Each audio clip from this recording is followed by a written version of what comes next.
Hey everyone, welcome to my channel. ये है Eureka plus class 5 की ईवीएस की बुक, जिसमें आज हम करेंगे chapter number 13 our environment and pollution. और ये इस चैप्टर का इस बुक का लास्ट चैप्टर है।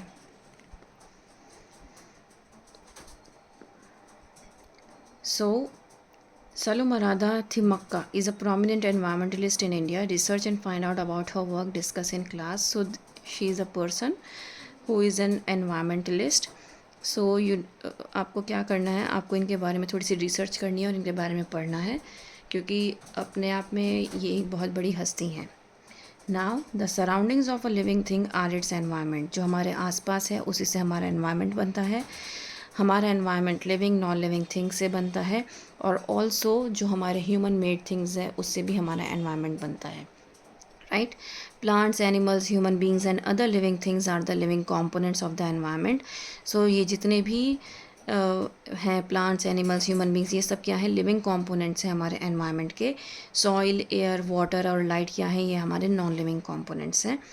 Roads, building, bridge, dam built on rivers and motor vehicles are example of human made things. तो कौन सी ऐसी चीज़ें हैं जो ह्यूमन ने बनाई हैं? रोड बनाया है, ब्रिज बनाए हैं, डैम बनाए हैं, ये सारे क्या हैं, ये ह्यूमन मेड थिंग्स हैं, और ये भी एनवायरनमेंट का पार्ट है। The component of an environment decide the nature of the environment of the region. जो आपके कंपोनेंट हैं, किसी भी एनवायरनमेंट के कंपोनेंट वो बताते हैं कि वहाँ का एनवायरनमेंट जो है, उसका नेचर जो है वो किस तरीके का है। इसीलिए सैंडी डेजर्ट में जो है एनवायरनमेंट आपका बिल्कुल डिफरेंट होगा। डेंस फॉरेस्ट में आपका एनवायरनमेंट कम्प्लीटली डिफरेंट होगा। माउंटेन एरियाज़ में चले जाएँ आप, वहाँ पे बिल्कुल डिफरेंट एनवायरनमेंट होगा। The well being of all living things depends on the environment of the region. किसी भी इंसान की वेलबींग उसके एनवायरनमेंट पे डिपेंड करती है। सपोज़ करो आप प्लेन एरियाज़ में रहते हो, जैसे यूपी, दिल्ली, मुंबई, इस तरह के एरिया में रहते हो, तो वहाँ पर क्या है, वहाँ पे आपके पास प्लेन रीजन है, राइट। वहाँ का जो एनवायरनमेंट है, आपको सारे सीज़न देखने को मिलते हैं, है ना। तो आपका जो एनवायरनमेंट है वो कम्प्लीटली डिफरेंट है। तो उसी से आपको आपको उसी नेचर की, उसी पर्टिकुलर एनवायरनमेंट की आपको आदत हो चुकी है। सो इसीलिए बहुत ज़्यादा इम्पॉर्टेंट है कि जो नेचुरल एनवायरनमेंट है हमारे आसपास वो डिस्टर्ब ना हो, और हमारा जो इकोसिस्टम है वो बैलेंस होकर चलता रहे। Now pollution and the environment. Human activities have made water, air and land dirty. अब ह्यूमन एक्टिविटीज़ की वजह से ये सारी चीज़ें बहुत ज़्यादा डर्टी हो गई हैं, जिसकी वजह से हमारा आसपास का एरिया बहुत ज़्यादा पॉल्यूटेड हो गया है। दिल्ली में तो पिछले 2 साल से पॉल्यूशन की छुट्टियाँ भी पड़ती हैं, right. So waste from our homes, farms and factories have polluted air, land, rivers, lakes and even the oceans. तो हमारे घरों से जो कूड़ा निकलता है, फार्म से, फैक्ट्रीज से, वो क्या होता है, वो हर तरह से एनवायरनमेंट को ही पॉल्यूट कर रहा है। क्यों? क्योंकि वो डंप किया जाता है लैंड में जाकर, जिसकी वजह से क्या हो रहा है कि लैंड पॉल्यूट हो रही है, और अगर उसको जला दिया जाता है तो उससे एयर भी पॉल्यूट हो जाती है। जो फैक्ट्रीज़ का ऑयल, जो वेस्टेड ऑयल होता है या कचरा होता है, वो रिवर्स में जाता है, डायरेक्टली लेक्स में जाता है, ओशंस में जाता है, जिसकी वजह से वो मरीन लाइफ को भी हैम्पर करता है, उनको भी नुकसान पहुंचाता है। आपने बहुत सारे ऐसे केसेस सुने होंगे कि जो गाय भैंस होती हैं, ये जितने भी एनिमल्स होते हैं जो ग्रेज़ करते हैं, जो कूड़े पर बेसिकली करते हैं, तो वो क्या करते हैं, वो उस कुछ चीज़ खाने के लिए अगर वो पॉलीथीन में है तो वो पॉलीथीन भी उसके साथ चबा लेते हैं, जिसकी वजह से उनका गला चोक हो जाता है, और कई बार उन एनिमल्स की डेथ भी हो जाती है। ये एनिमल्स वो होते हैं जो कभी बोल ही नहीं सकते, राइट। हम तो अपनी परेशानी को बोल के बता भी देंगे, लेकिन एनिमल्स तो नहीं बता सकते, हमें खुद अंदाज़ा लगाना होता है। तो आप खुद सोचो ना कि आपकी वजह से किसी एक बेज़ुबान जानवर की डेथ हो गई है, तो ये कितना एक बहुत बड़ा नुकसान है हमारे लिए। तो हर तरह से ये हम पॉल्यूशन ही क्रिएट कर रहे हैं। पॉल्यूशन हमेशा हमारे एनवायरनमेंट को डैमेज करता है। जो सब्सटेंसेस हमारे एनवायरनमेंट में पॉल्यूशन क्रिएट करते हैं उसको हम कहते हैं pollutants. Every living things needs a certain kind of environment to live in. हर एक लिविंग बीइंग को एक एनवायरनमेंट चाहिए होता है रहने के लिए। जैसे कि कोकोनट ट्री जो है वो वार्म कोस्टल रीजन में अच्छे से ग्रो करते हैं, लेकिन स्नो लेपर्ड्स जो हैं वो सिर्फ कोल्ड एरियाज़ में ही, हिमालयन माउंटेन्स में ही आपको मिलेंगे। When the environment is damaged all kinds of animals and plants living in the region are harmed. अब अगर हम उस पर्टिकुलर एनवायरनमेंट को ही डैमेज कर रहे हैं तो वहाँ के सिर्फ और सिर्फ ह्यूमन बींग्स पे ही उसका इफेक्ट नहीं पड़ रहा है, एनिमल्स पर और प्लांट्स पे भी उसका इफेक्ट पड़ रहा है, राइट। जिसकी वजह से क्या होता है, जब उनको जो ह्यूमन बींग्स होते हैं वो तो किसी भी तरीके से अपना एडजस्टमेंट कर लेते हैं, लेकिन जब बात एनिमल्स की आती है तो एनिमल्स को एडजस्टमेंट में प्रॉब्लम होती है, कई बार उनकी डेथ भी हो जाती है। Pollution damages the environment and harms life in the region. Pollution की वजह से एनवायरनमेंट भी डैमेज होता है और लोगों की ज़िंदगियों भी की भी कुर्बानी देनी पड़ती है। It also damages metal objects, bridges and monuments. अगर एनवायरनमेंट बहुत ज़्यादा हो जाता है तो वहाँ का जो ब्रिज है, मॉन्यूमेंट्स हैं, उनके ऊपर भी इफ़ेक्ट पड़ता है। आपने सुना होगा कि ताजमहल का जो पत्थर है वो पीला पड़ता जा रहा है just because of the acid rain, है ना।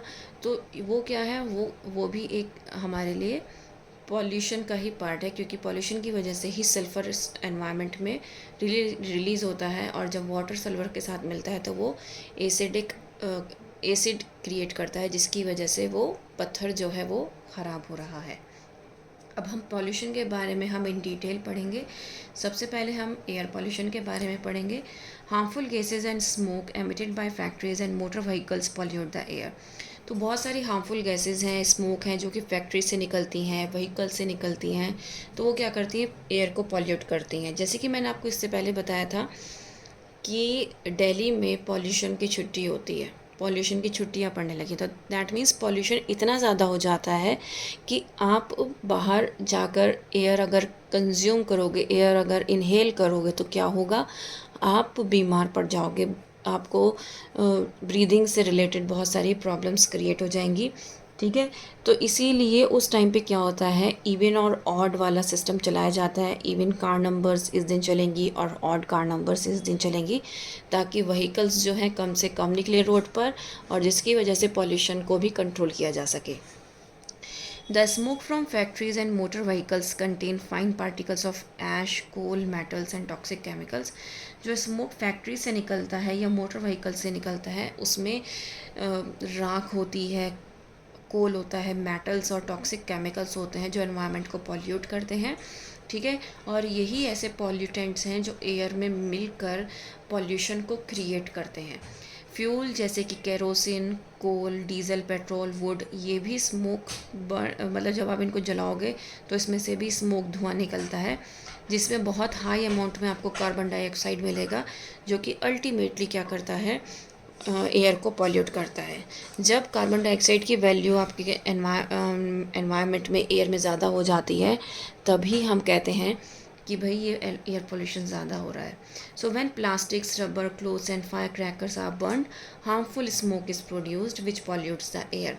तो जब ये प्लास्टिक, रबर ये हम जलाते हैं तो क्या होता है, इससे बहुत सारा धुआं निकलता है जो अल्टीमेटली एयर को पॉल्यूट करता है।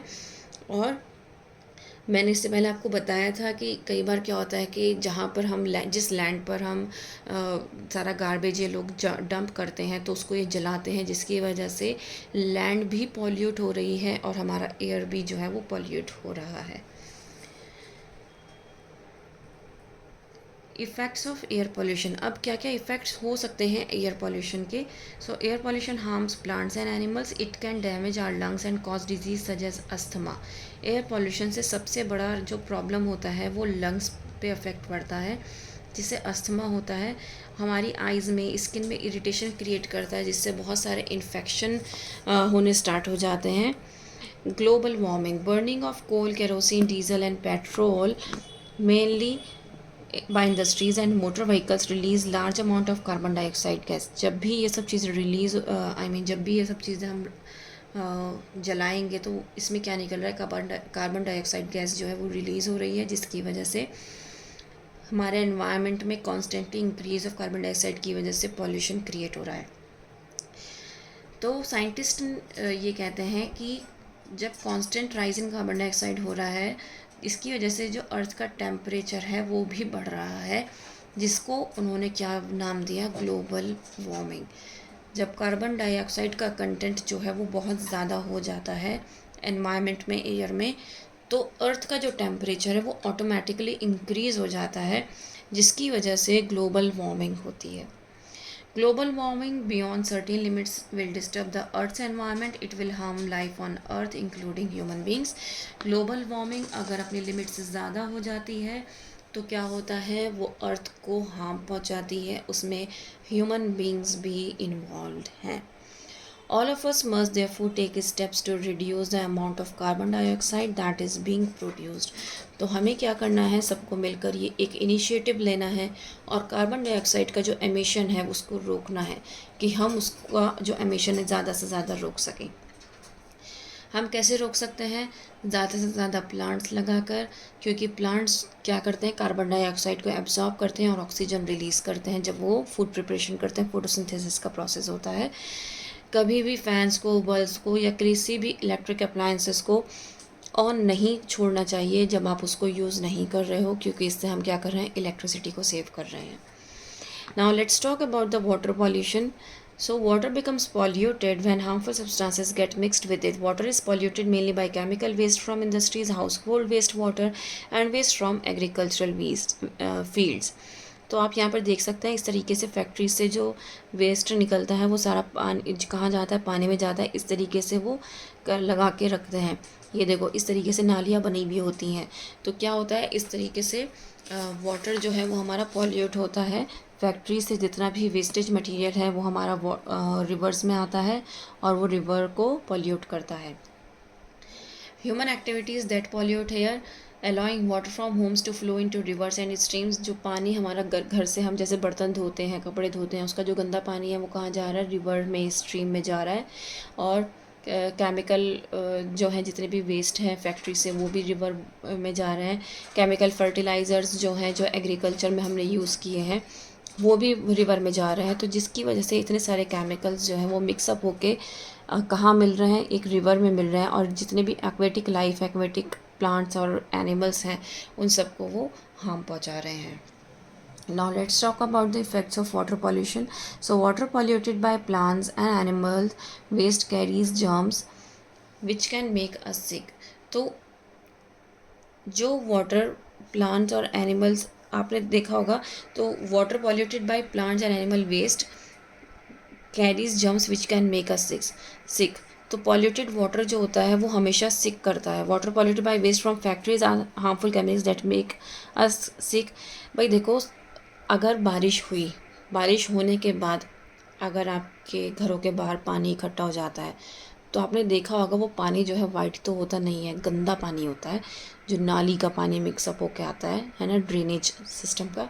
और उसमें काऊ डंग वगैरह भी रहता है, एनिमल वेस्ट और प्लांट वेस्ट रहता है, जो कि अल्टीमेटली आपको हार्म पहुंचाता है. ऐसे ही जो फैक्ट्रीज़ का वेस्ट होता है वो भी उसी में हार्मफुल मिल जाता है, जिससे क्या होता है वो वेस्ट हम लोगों को सिक करता है. तो इस तरीके का पानी हम अपने खाने पीने में या घर के किसी काम में तो यूज़ नहीं कर सकते ना, है ना ही हम क्रॉप्स को ग्रो करने में इस तरीके का गंदा पानी इस्तेमाल कर सकते हैं. तो इसी वजह से जब हम उस चीज़ को इस्तेमाल नहीं कर सकते तो हम किसी और के लिए क्यों उसको चाहते हैं कि वो इस्तेमाल करे. तो हम ऐसा क्या चाह रहे हैं, हम उस सारे पानी को कहाँ डाल रहे हैं, रिवर्स में डाल रहे हैं. जो हम घरों का गंदा पानी है वो सारा कहाँ जा रहा है, रिवर्स में जा रहा है, जिसकी वजह से जो एक्वेटिक एनिमल्स हैं उनको बहुत ज़्यादा लॉस हो रहा है. मतलब वो डेथ हो जाती है उनको प्रॉपर. जब ऑयल निकलता है ना फैक्ट्रीज़ में से तो वो भी रिवर्स में जाता है. और ऑयल ना कभी भी वाटर के साथ मिक्स नहीं होता है. ऑयल एक लेयर क्रिएट कर देता है वाटर के ऊपर, जिसकी वजह से ऑक्सीजन सप्लाई बंद हो जाती है वाटर के अंदर. और इसी वजह से जो वहाँ पर रह रहे एनिमल्स होते हैं उनको ऑक्सीजन नहीं मिल पाती, जिसकी वजह से उनकी डेथ हो जाती है.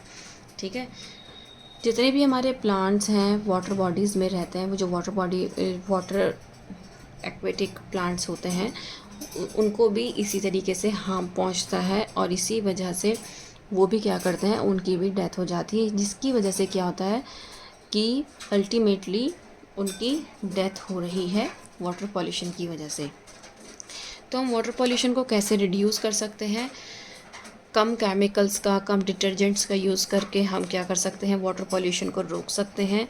और जितने भी हम use and through material use करते हैं उनको हम पानी में ना फेंकें. पॉलीथीन्स को पानी में ना फेंकें, क्योंकि वो भी ऑक्सीजन सप्लाई को रोक देता है। Now let's talk about the land pollution. Dumping chemical waste, glass and plastics into the soil cause land pollution. ये आपको पता होना चाहिए कि जो आपका ऐसा वेस्ट जैसे कि प्लास्टिक बॉटल्स हो गई, यूज़ एंड थ्रो मटेरियल होगा जो प्लास्टिक से बना हुआ है, वो कभी भी जलता नहीं है, कभी भी ख़त्म नहीं होता है। ठीक है, तो ज़्यादातर आपने देखा होगा कि हम जब लैंड पॉल्यूशन की बात करते हैं तो लैंड पॉल्यूशन में सबसे इम्पॉर्टेंट चीज़ होती है वो है प्लास्टिक आती है, जो कि हॉस्पिटल से, घरों से, इंडस्ट्रीज से रिलीज़ होती है और लैंड को पॉल्यूट करती है। ठीक है, क्योंकि आज के टाइम में हमारे घर में अगर कोई पार्टी है तो हम क्या करते हैं, सबसे पहले यूज़ एंड थ्रो मंगाते हैं घर में, ताकि हमें बर्तन ना धोने पड़े, है ना। ये बट ऑब्वियस है, यूज़ एंड थ्रो ईजी होता है, खाओ और फेंको, है ना। सो सम मटीरियल जैसे कि प्लास्टिक और ग्लास है, ये नेचुरली ब्रेक डाउन नहीं होता है। So things made from such materials remain in water and on land for many years. तो ये हमेशा रहती हैं कई सालों तक वाटर के अंदर ही। तो इसीलिए ये क्या करती है, लैंड को भी और वाटर को भी पॉल्यूट करती है। उसी तरह से जो fallen leaves, dead plants, pieces of paper, would, ये अगर नेचुरली ब्रेक डाउन हो जाते हैं शॉर्ट पीरियड ऑफ टाइम के लिए, ये क्या करेंगे, ये पॉल्यूट नहीं करेंगे, क्योंकि इससे क्या बनती है, एक टाइम बाद खाद बन जाती है, जो कि प्लांट्स के लिए बहुत हेल्पफुल होती है। आपने कभी सोचा है कि जो डेंस फॉरेस्ट होते हैं वहाँ पर कौन जाके प्लांट्स में खाद डालता है, जो प्लांट्स अपने आप से इतने अच्छे से ग्रो हो जाते हैं? कोई नहीं डालता है। वो डेड प्लांट्स और एनिमल्स का रिमेन वहाँ पर वो बरी होता रहता है और वो खाद बना लेता है, और उस जगह पर जब कोई भी प्लांट उगता है तो उसको पूरा प्रॉपर न्यूट्रिशन मिलता है जो उसे मिलना चाहिए। ठीक है, now effects of land pollution. अब हम इफ़ेक्ट्स पढ़ लेते हैं लैंड पॉल्यूशन के। Land pollution spoils soil, reduces crop production.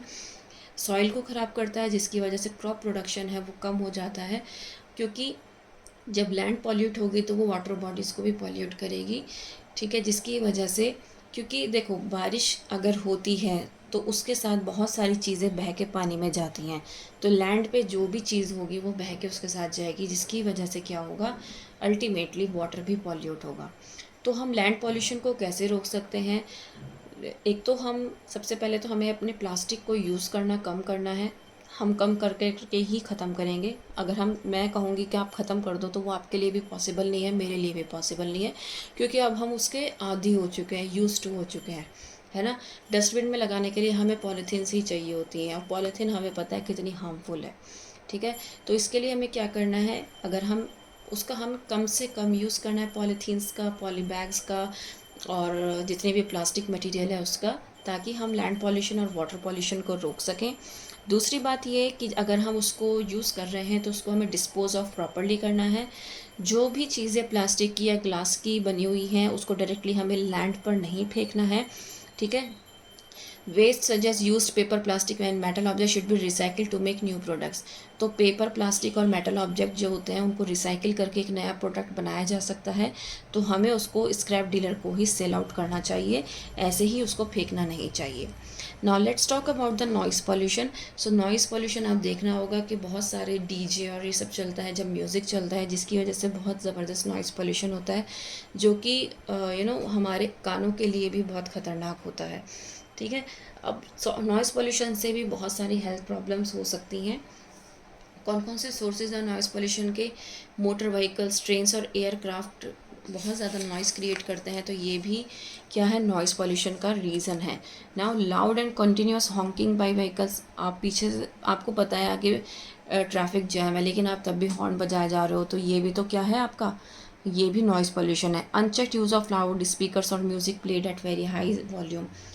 अब लाउड स्पीकर्स का आप यूज़ कर रहे हो, म्यूज़िक प्लेयर्स का आप यूज़ कर रहे हो बहुत हाई वॉल्यूम पे, आप फायर क्रैकर्स बर्स्ट कर रहे हो, तो ये सब क्या है, नॉइज़ पॉल्यूशन के कारण है। बहुत सारी ऐसी मशीन्स होती हैं जो बहुत ज़्यादा आवाज़ करती हैं फैक्ट्रीज़ में, वो भी नॉइज़ पॉल्यूशन क्रिएट करती हैं। तो इफ़ेक्ट क्या क्या हो सकता है नॉइज़ पॉल्यूशन के? कई बार ये डिस्ट्रैक्टिंग भी होती है, हम जो काम कर रहे होते हैं हम उसमें कॉन्सेंट्रेट नहीं कर पाते और हमारे लिए हार्मफुल तो होती ही है। ठीक है, ये स्ट्रेस, फटीग, पुअर कंसंट्रेशन के लेवल को हमारे क्या करती है, बढ़ाती है। Sleeping disorder, irritability, heartburn, indigestion और कई बार हाई ब्लड प्रेशर का भी ये कारण बन जाती है। ठीक है, तो आपने सुना होगा कि कान में लीड्स लगाकर कुछ मत सुनो, पेरेंट्स हमेशा कहते हैं। उसका रीज़न यही होता है क्योंकि ये जब हम लीड्स लगाते हैं तो और हम हाई वॉल्यूम में सुनते हैं, जो हमारे ईयर पिना होते हैं उस पर फ़र्क पड़ता है, उस पर अफेक्ट पड़ता है, जिसकी वजह से हमें कम एक टाइम के बाद कम सुनाई देता है। ठीक है, सो लाउड नॉइज़ की वजह से क्या होता है, हमेशा नुकसान ही होता है। What can we do to reduce noise pollution? हमें पब्लिक प्लेस में भी आपस में तेज़ आवाज़ में बात नहीं करनी है। हॉकिंग हमें मतलब सामने हमें पता है कि वो आगे वाला चल नहीं रहा है, जब तक आगे वाला नहीं चलेगा तो हम कैसे चलेंगे, तो हॉर्न नहीं बजाना है अननेसेसरी। ठीक है, फंक्शंस में लाउड म्यूज़िक नहीं चलाना है, फंक्शंस लाइक वेडिंग और पार्टीज़ में। और फायर क्रैकर्स बर्स्ट नहीं करने हैं, क्योंकि फायर क्रैकर जब आप बर्स्ट करते हो तो इससे नॉइज़ पोल्यूशन तो होता ही होता है, उसके साथ साथ land pollution as well as air pollution भी होता है। नाउ ये आप देख सकते हो यहाँ पर माइंड मैप गिवन है। माइंड मैप हमेशा मैं बोलती हूँ कि बहुत ज़्यादा हेल्पफुल होता है, क्योंकि इससे में हमें पता चल जाता है कि हमने पूरे चैप्टर में क्या क्या पढ़ा है। तो हमने air pollution, land pollution, water pollution, noise pollution के बारे में पढ़े हैं, उसके हमने कॉजेज़ और इफ़ेक्ट्स पढ़े हैं, और वो सब हमने इसमें चैप्टर में कवर किया है। और ये हमारे कुछ कीवर्ड्स, अगर आप देखना चाहें इनको देख सकते हैं, क्योंकि कीवर्ड्स मीन्स होते हैं थोड़ी छोटी छोटी सी डेफिनेशंस जो कि हमेशा हेल्पफुल रहती हैं। उम्मीद करती हूँ कि ये चैप्टर आपको समझ में आया होगा। Please like, share and subscribe. That's all, thank you.